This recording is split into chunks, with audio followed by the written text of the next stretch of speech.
ഒരു ആർട്ടിസ്റ്റുകൾ സമ്മതിച്ചിരിക്കുന്നു. ഇതാരും ഈ മണൽചിത്രം ഉണ്ടാക്കിയ ആളെ സമ്മതിച്ചിരിക്കുന്നു. മുരുകൻ കൃഷ്ണപുരം ശരിക്കും ജീവനോടെ ഇരിക്കുന്ന പോലെ തോന്നുന്നു. മണലുകൊണ്ട് ഉണ്ടാക്കിയിരിക്കുകയാണ്. ഇതാരെങ്കിലും പറയൂ? ഇത് നമ്മുടെ ഒരു സുഹൃത്താ. ഇവരുടെയൊക്കെ ഒരു കഴിവ് എന്നൊക്കെ പറയുന്നത് ഭയങ്കര കഴിവാണ് കേട്ടോ. അറിയപ്പെടുന്നില്ല പക്ഷെ അവര് വെളിയിൽ ഇല്ലേ? തീർച്ചയായും. എന്താ പെയിന്റ് ചെയ്യുന്നത് നമുക്ക് മനസ്സിലാക്കി. ഇത് മണലുകൊണ്ട് ഉണ്ടാക്കിയിരിക്കുക. ഇത് പുള്ളി എടുത്തത് 1 വർഷം എന്തോ എടുത്തു അത്ര. കുത്തി. Oh my god, is real. അങ്ങനെയുള്ള ചിരിയെല്ലാം കറക്റ്റ്.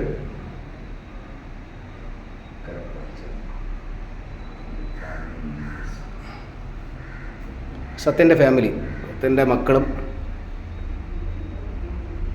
സത്യൻ്റെ ചേട്ടൻ നേഷൻ. ആരാ? സത്യൻ്റെ ചേട്ടൻ നേഷൻ. ഇത് സത്യൻ്റെ മോൻ സതീഷ് സത്യൻ.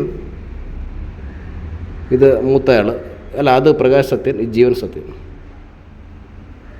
കരങ്ങനെ ഇരുന്നത് സതീഷല്ലേ? ആ സതീഷ് എനിക്കറിയാം. മറ്റവരെ ഞാൻ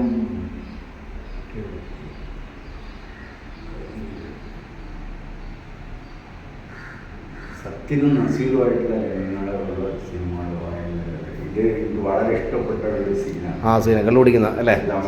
എന്നിട്ടൊരു കമൻറ്റ് പറയും. ഒരാൾ വളരെ റോഗായിട്ട് മറ്റേ സോഫിസ്റ്റിക്കേറ്റ് ആയിട്ട് അതെ വിസ്കി കഴിക്കുന്ന പോലെ നസീർ കുടിച്ചിട്ട്. അതെ മറ്റേത് ശരിക്കും ആ ഒരു എന്നിട്ടൊരു സത്യമാഷ ഇങ്ങനെ ഒറ്റയടിക്ക് കഴിച്ചിട്ടേ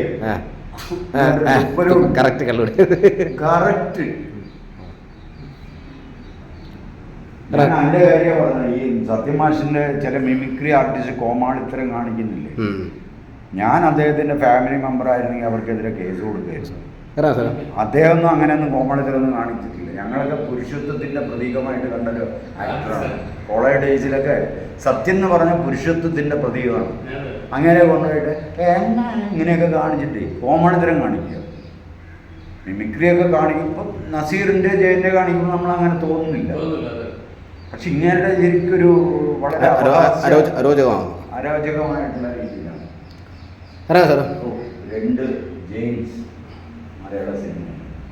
2 ജെയിംസ് നമ്മുടെ ശാരദ നമ്മുടെ അതിൽ പറയുന്നില്ലേ, 2 ടൈഗേഴ്സ്.